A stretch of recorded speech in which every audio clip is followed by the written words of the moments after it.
All right, we're going to get to it. While we got time, I'm going to open up for questions. Amanda, did I Yeah. not lower your hand, or you got a new question? You didn't lower my hand. Sorry about that. That's all right. Jermaine, New Jersey. Hi, everybody. Let's see. Put my camera on. Yep, I'm Alec. My name is Tremaine. I don't know if this is like off topic or what, but I want to know if there's any like virtual like subcommittees or any talk about starting one, or like for virtual meetings in the future, anything like that. Also, I want to know if like my like how do I do H&I or get on H&I, or is there any H&I meetings that are meeting virtually, and how I can get on to serve.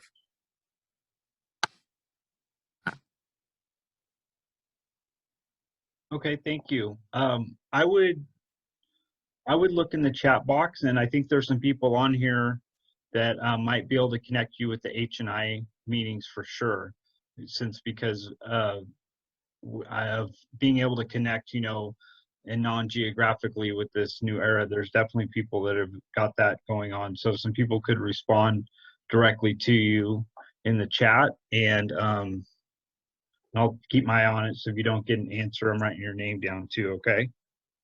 All right. And I put my email in there. I could put it again for the copy of the video, or just some more, so I could review. Cause I got here late, so I wanted to catch up on things. Great. We'll make sure to get it to you. Thank you.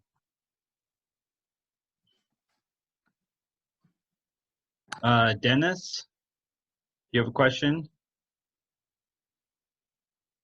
Yeah, my name's Dennis. I'm an addict. No, I just wanted to share something. We looked into when these meetings started, online meetings started to happen. We looked into how about donations and that, and we tried PayPal, and I found it extremely hard to work with, and it failed terribly for us.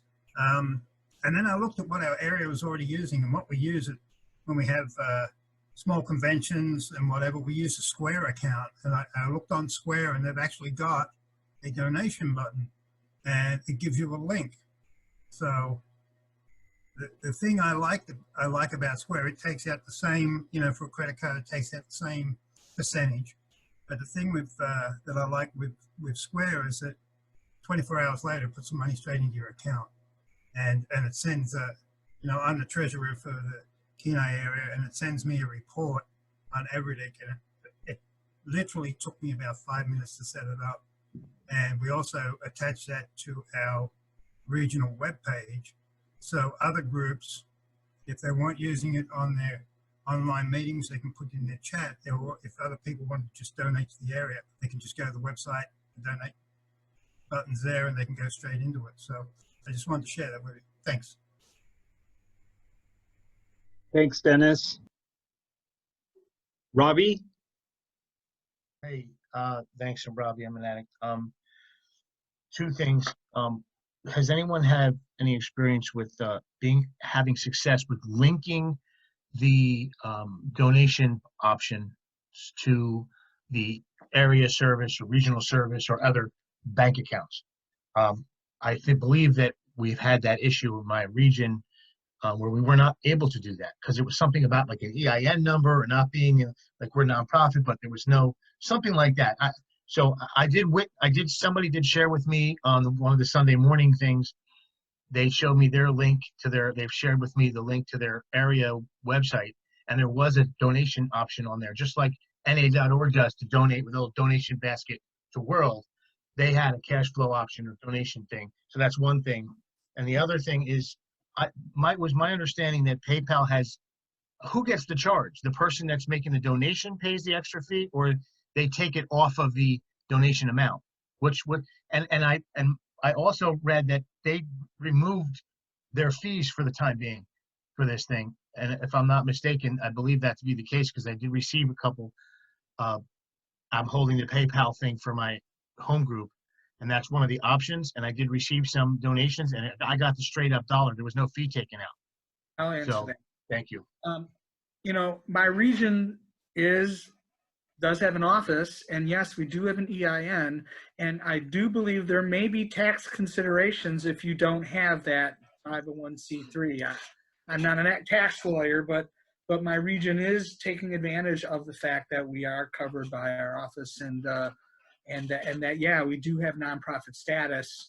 You know, I can't answer how regions that don't have that can do, but yeah, there may very well, if you don't do it right, there may be some considerations like that. Not being a tax lawyer, I don't even play one at work, so I don't really know an answer to that. Yeah, it might vary from state to state, maybe, or something. I don't know. Yeah, well, yeah, it may very well. And then the other thing that you asked is that, you know, I'm the treasurer of my home group that does use the PayPal. Oh, my region does have it linked to our account, so that it can get transferred to our account, and that there are no tax of that. As far as my home group, you know, I get even number increments.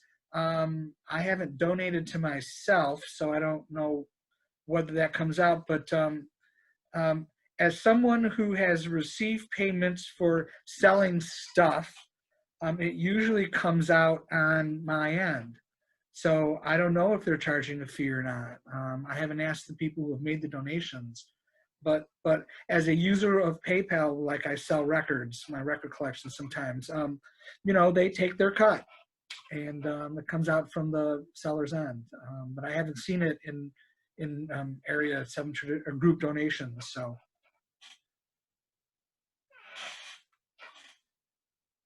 That's All right. Thank you. Chris or Doug, did you have anything to add to that answer, or would you like me to move on?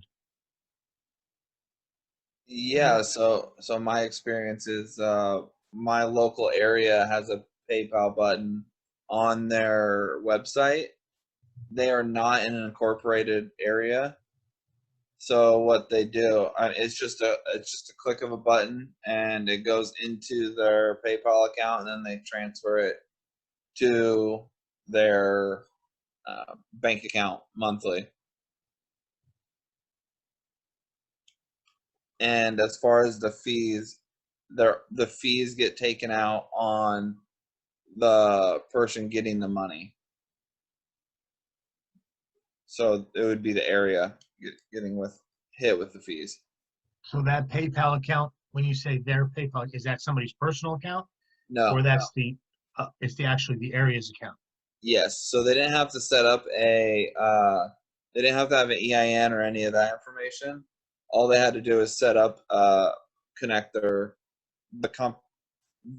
area's bank account directly to PayPal.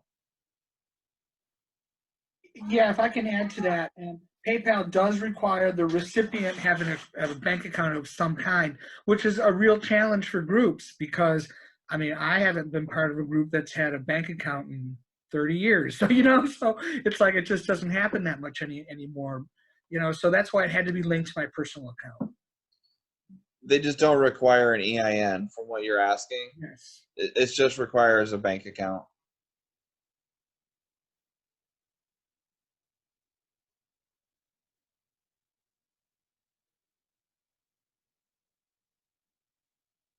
All right, thank you. And we're going to move on to Carl D. Yes, hello, my name's Carl D. I'm Outreach Chair in San Jose. We're trying to get working we have a newcomers workshop that we do here in the San Jose area, and we really don't know what it's going to look like online. If anybody is currently doing some kind of an online workshop, or can help us figure out what we need to do to set this up, it would be greatly appreciated. Thank you. Can I jump in? Yeah, go ahead, Chris. Carl, I think that's going to be amazing. I've done multiple online workshops before this COVID thing had happened, and since we're all doing online right now, there's a lot of groups. I've seen conventions happen now online. Like there's a lot of people that can actually help you out with this. Depending on when you're planning on this, I don't mind giving you a hand, offering whatever I can. But we should have a workshop fun with Zoom, because I've seen dance parties on Zoom. I've seen game nights on Zoom. We've seen a lot of workshops on Zoom. So we can do a lot right now. So just if you want to send me a message, let me know when it is, and if I'm available to be able to help you, I will. If not, I can definitely plug you into people that are available and willing to help. Okay.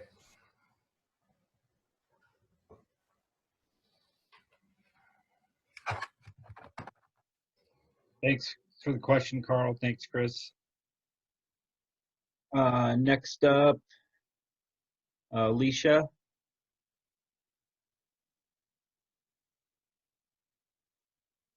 Should be unmuted. Can you hear me? Yep. I'm Alicia and I'm an addict. I posted this in the chat. Those who are asking about the HIPAA, I'm going to send it to the person taking the minutes, and it'll go out as well. The PayPal question about the fees. So PayPal, let's just say I send Bob some money and I make the option that I'm sending it to my friend, then I pay the fee. If there's a fee, because if I have money in my PayPal account, there's no fee, it's free. So there's a lot of variables. Again, we're not PayPal, but if there's a fee and I send it and I use the option that I'm sending money to a friend, I pay the fee. If I say I'm sending it for goods or services, then the seller, the person on the other end, pays the fee. So PayPal has different options about how you send money, where you send the money from, and all of those things will depend on if there's a fee or there's not. One thing I was going to mention about Venmo, one con is that when people send money on Venmo, if they don't mark it private, then all of their friends can see that they sent money to that NA meeting, depending on how you have your Venmo labeled. So just kind of a tidbit to think about if you're doing Venmo. Whenever I get notifications that my friend Sally paid $10 for her beer last night with her friends. So they can pay little comments, whatever they want, but they can see who sent who money unless they pick the option to make it private. So just something, if you're going to use Venmo, maybe add that in the comments to say, for anonymity, make sure and use the setting private or whatever, because some people who are new to all this, and there's a lot of them, won't know that. So we just want to be careful. That's all. I just want to kind of put that out there because some people don't know it. I'm new to Venmo. I've been using Cash App for a long time, but I started using Venmo when I was working at a school here, and I started seeing everybody paying people, and I was like, I don't want to know that they gave somebody $10 for gas. I don't care. But Venmo has that community aspect. So that's it. Thank you. Nina, you're up next. Thanks, everybody. I really appreciate what I heard tonight, especially about a lot of things, but I really resonated with me thinking about the traditions and how we are having NA meetings, not Zoom meetings, and the language that we use reflects our traditions. I just want to ask for a future zonal forum if we could have maybe some content around accessibility, smaller meetings. I'm not sure how we would afford interpreters or what some of the guidelines that we might consider for making some meetings accessible, more accessible. So I just want to put in a request for a placeholder perhaps for a future meeting to talk more about that. And that's about it. Oh, and one other tidbit that I wanted to share that someone from our Northern California region shared, which I really liked, and it had to do with the role of PR and really talking about this being the steward of our fellowship's reputation. So this whole new world we're going into it's so great that we're discussing these things and more about, you know, if there are concerns like we just talked about, the issue of anonymity, that these are some of the things that we all need to keep talking about together. So thank you so much. Nina, thank you so much for the idea. Could you please put the exact wording that you're interested in the chat, and we'll make sure to discuss it. Okay, I think it's a great idea, but I don't want to rely on my memory and I'll twist put it your in the topic. chat. Will do, Thank you. Joe. Take it easy, guys. If you go to NA.org on the virtual meetings, there's a lot of locally developed literature that's actually talking about some of those anonymity concerns too. Because Great. this has been something that's been brought up, like video or no video, like what do you see, what do you not see? So this is actually a fair amount of information that's already been out there. Some of them, well, actually a few of them are specifically designed for your home groups to talk about these things when you decide to go Can I say online. something to Nina's question? Sure. Sorry, I was muted. Yes. Hello? Did you want to say something, Alicia? You're unmuted.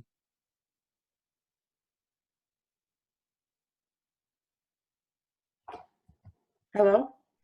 We We can can hear hear you. I'm sorry. I had my thing on mute. Was someone talking? No. They were, but that's all right. Go ahead and you can respond. I wanted to answer something about Nina's question, and this Yes. is just everybody, and I think this is really a good topic, and I'm really happy she said this. My wife is deaf. Even with hearing aids, it's really hard. So when we're having these NA meetings online, one thing that as a host you might be able to do, because it's not only people who are deaf, maybe hard of hearing, is lighting. If someone's sharing, maybe pin their video so that it's larger. Try to talk directly to the screen so that people can read lips if that's a possibility for them. So there's a lot of accessibility things that we can do without interpreters or without other technology. But those are just some simple things. Like my wife will log on to a Zoom, and within a few minutes she's frustrated. She can't see, she can't hear. There's a lot of background noise going on, and that's all. Like that would be for someone who's deaf, to have someone moving around in the background or moving their body around or just having a lot of background noise would be the same thing as if several people had their microphones on at the same time talking while someone was trying to listen. So it's something we should be thinking about as you're setting up these H&I, PR, anything like ethical, just in general, just to make it more accessible to those people. There's a lot of visual things, hearing things that all could be, maybe even resolved with just proper lighting and asking people to be aware. Sorry. Okay, thank you. Chris, did you have anything else? Were you done, Chris? I was pretty much done, but no, I haven't used this feature, so I'm not going to air this. But going off what Alicia just said, Zoom actually offers closed captioning on the settings. But I've never used it, so does that help at all? I want to hear more about it. It's great. Someone had said, I'm just going to interpret what you said. So Chris said that Zoom has the option to add captioning. The problem with that is it's just like Google or YouTube caption. If you've ever watched a YouTube video with someone who has an accent, it's not clear, but you can designate someone, a person, to type captions. There is a setting for that in Zoom options. So the same as someone was saying, you have one person who's the leader, one person who is the technology person. You can, if you know someone's there who would be better off reading it, you can designate someone to caption it, and maybe they don't catch all the words, but they get the concepts. That's something that you can set up with Zoom. And then I have a deaf person saying, also too, not to interrupt, but like sometimes, if you have captioning on with Zoom, there's a deaf person saying, Kim from Oklahoma is saying that when you have Zoom on and you turn on the captions, sometimes it actually blocks the video. Or if you're presenting, like when Shane or some of the other people had their video, their screen up, if they're talking at the same time, they miss the talking. So maybe putting the screen up and then taking it down while you're talking is beneficial for those people who are trying to read lips. Really good to know. Great. Thank you. All wonderful information to know. Really appreciate it. Jonathan, you have been patiently waiting. So you are up, sir. Thank you for being patient. No problem.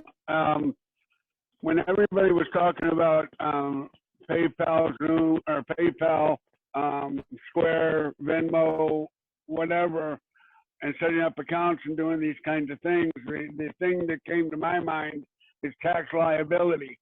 The IRS is going to come for their money. I'm sorry, that's just a fact of life.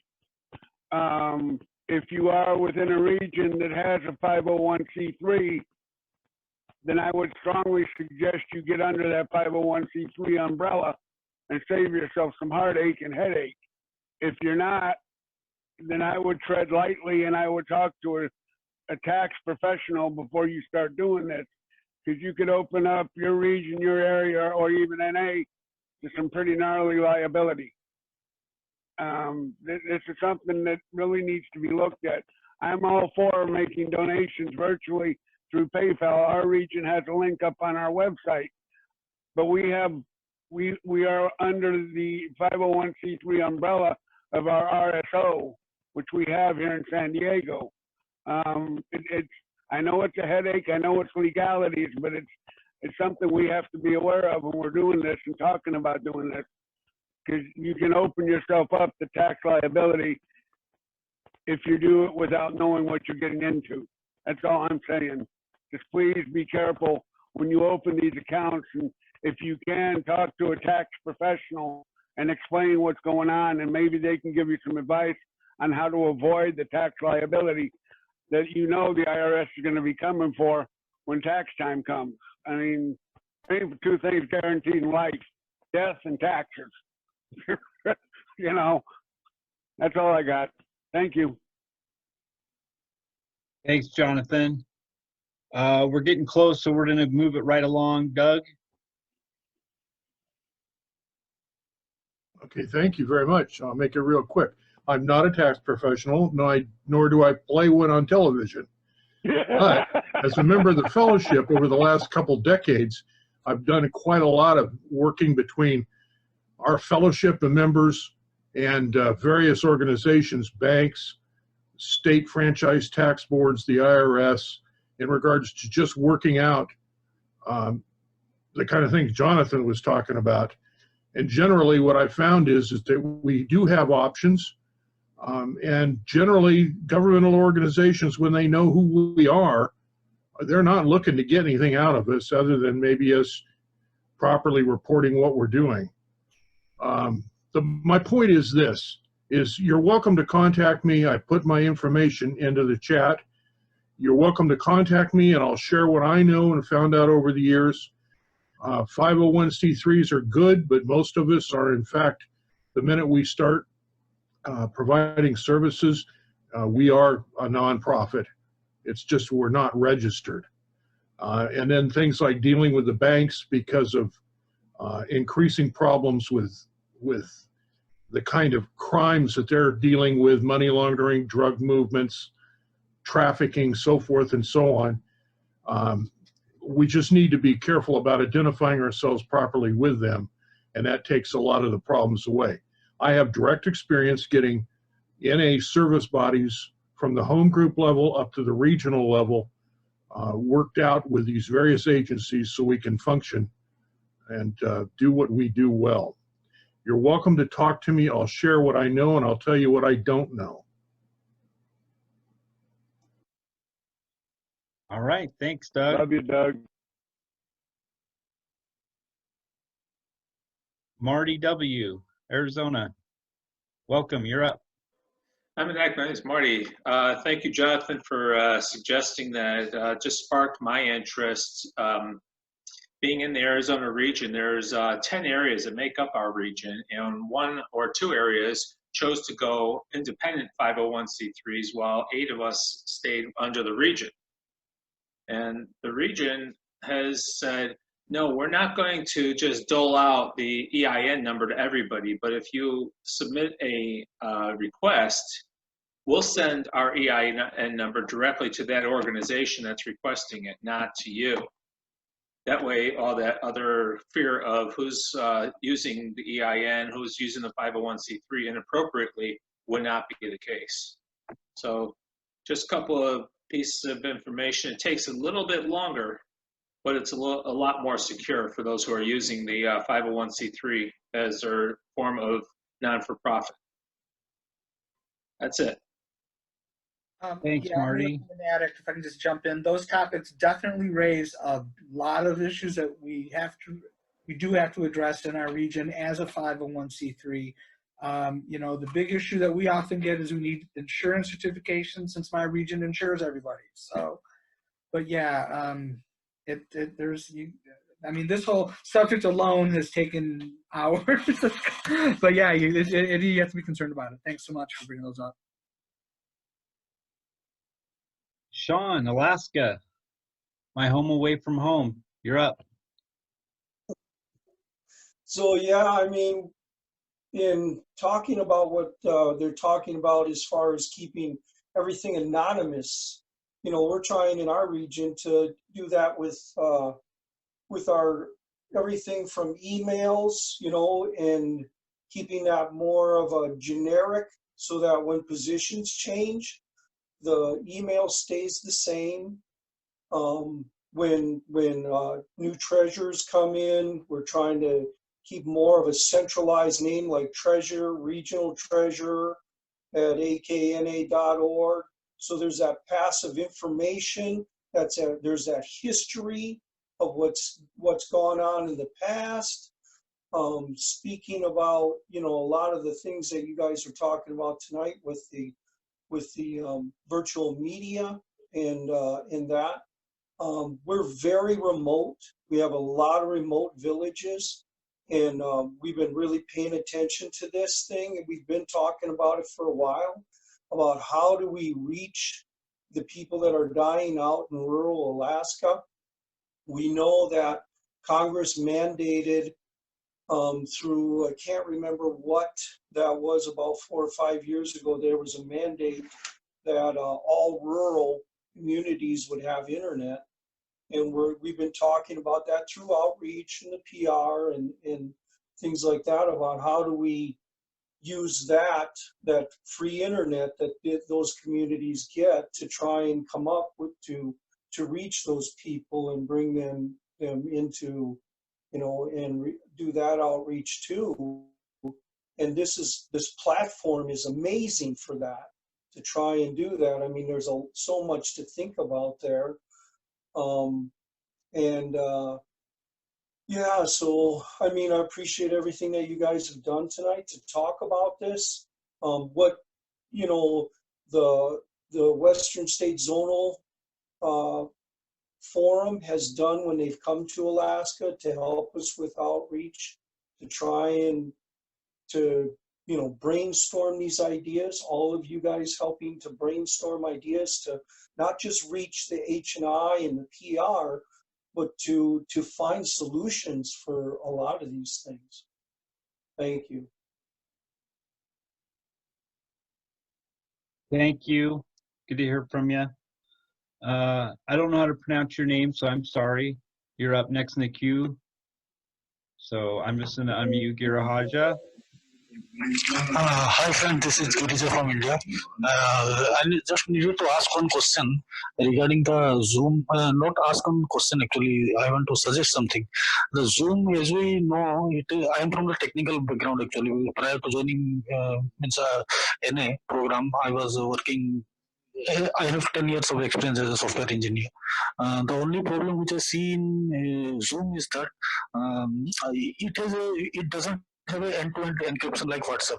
So if I'm in the meeting, no matter Zoom bombing, if there is a certain hacker, then it can record each and every call, including your password, including your personal identities and whatever you send in the chat. So that yet has not been addressed by all over the world, I would say. Yes, if you're using a paid application like they said, like HIPAA and everything else, then that would be fine. So my concern is that I also know that majority of the times, whenever we do the meeting, we do not consider someone to be a hacker within the group. But what if someone is? That's my concern.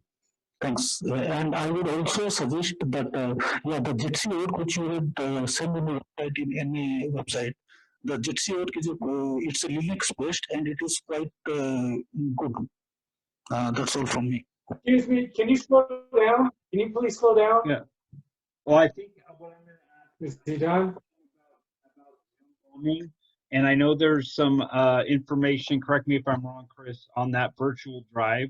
So we'll post that link again in the chat. And then if you could, I did catch your questions about Zoom Bomb. If you're able to ask any of those questions in the chat, we had a hard time understanding. There was some distortion. But I think there's some the resources of best practices and how to prevent Zoom bombing. Those sheets are in the virtual or in the Google Drive, right, Chris? Yeah, he's shaking his head. Yeah, So there's some best practices. And I did catch part of what you said. It's one day I woke up and my Facebook feed was full of all these Zoom bombings happening over on the East Coast. And that same night, we were Zoom bombed. The one only time at our local meeting. It was horrific. I won't go into details, but needless to say, we did not have the knowledge before that of how to be proactive and prevent that. Since then, we've had absolutely no problems. I'm not saying it couldn't still happen, but I'm confident now if it happened, me as a facilitator, I would know how to breathe and just shut it down and we can continue on. There was nothing we could do but close the meeting, send out a text and had a pop-up meeting. But it was really sad because there was people that had been attending every night from across the United States, a few people from central US, and we never saw them again because we didn't have their contacts. They were just attending that meeting, but it is what it is. So, but if you have specific questions, you can ask. And again, the Google Drive has some great best practices to prevent Zoom bombing. And I'm going to move on to Jillian. You're up. Yeah, I had a quick question. We had our area this past Monday, and all of the groups reported that they have a fairly low attendance of newcomers, which, is understandable for the time and situation that we're in. But does anybody have any ideas of how to reach those who aren't able to access a phone line or, be part of our area's Facebook page, that kind of thing? We've kind of thought of flyers. We've got our PR chair did a radio broadcast kind of thing. But then again, not everybody listens to the radio. Not everybody watches the news. So does anybody else have any kind of other ideas of how to reach those newcomers that aren't necessarily in treatment centers or detoxes? Are you talking about people that don't have internet or just reaching newcomers that are not coming from like a treatment center or jail or place? Is that what your question is? Am I understand that correctly? All of the above. All of the above, including treatment centers? Well, treatment centers, as much as we possibly can. As an H&I committee, we've supplied them with the information of the Zoom meetings. And of course, the phone lines have access to the meetings. The website has the links to the meetings. It's more so the people who don't know where to look, the people who are coming in off the streets, the people who want to get clean but don't know where to look. Certainly. So I would definitely invite people to start typing because we are going to be out of time. So if you have solutions, I want you to start typing there. I do want to give a couple that we use. So in terms of newcomers, and I'm going to think outside of treatment providers, professionals that we work with, right? Because when this first happened, and I'm speaking about Northeast Oregon, where I'm from, we of course went to parole and probation. We went to the places that run outpatient and stuff like that. But in terms of people that are not currently in meetings because they've never been to it or they've been gone, we did two things. One is to put current information at the physical meeting locations. And that only works for, of course, locations that you've had longevity at. But I live in a very rural area. And when meetings don't change forever, meaning the physical location, people that are coming back that have been gone, even sometimes for years, just go to the meeting place and look to see the meeting times or if it's a meeting still there. That doesn't work for a lot of locales, but for us it does. In terms of people that have not ever been a part of NA or have found us, the solution has to be the old school, or I should say a solution is the old school flyer hangings. We take flyers, you know, to laundromats, which where I'm at there's still laundromats open, and stores, and even places during restrictions, depending on your state, there's still places people that are homeless and or you know, have not found recovery that are in active addiction are going to go. That list might be whittled down a little bit due to restrictions, but I think you can still find those locations. And then, of course, providing whatever resources, you know, a phone number and a website. I can speak for where I'm from. Our hotline prior to this, again, I'm from a very small rural place. I know cities that their phone lines used all the time. Where I'm from, our phone line was never used. You know what I mean? I can count on one hand. But when COVID started, we got phone calls all the time because there's people that's their own, they don't have internet, but they could use a phone call, you know? So I hope that helps a little bit. Yeah, for sure. Yeah.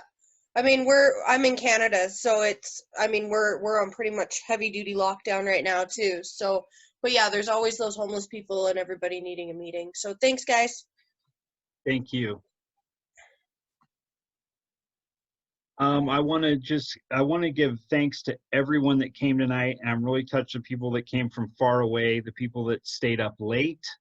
That is just awesome. I'm sorry we could not get to more people, but that's a good problem to have. I think we'll definitely plan to improve the facilitation and other things next time.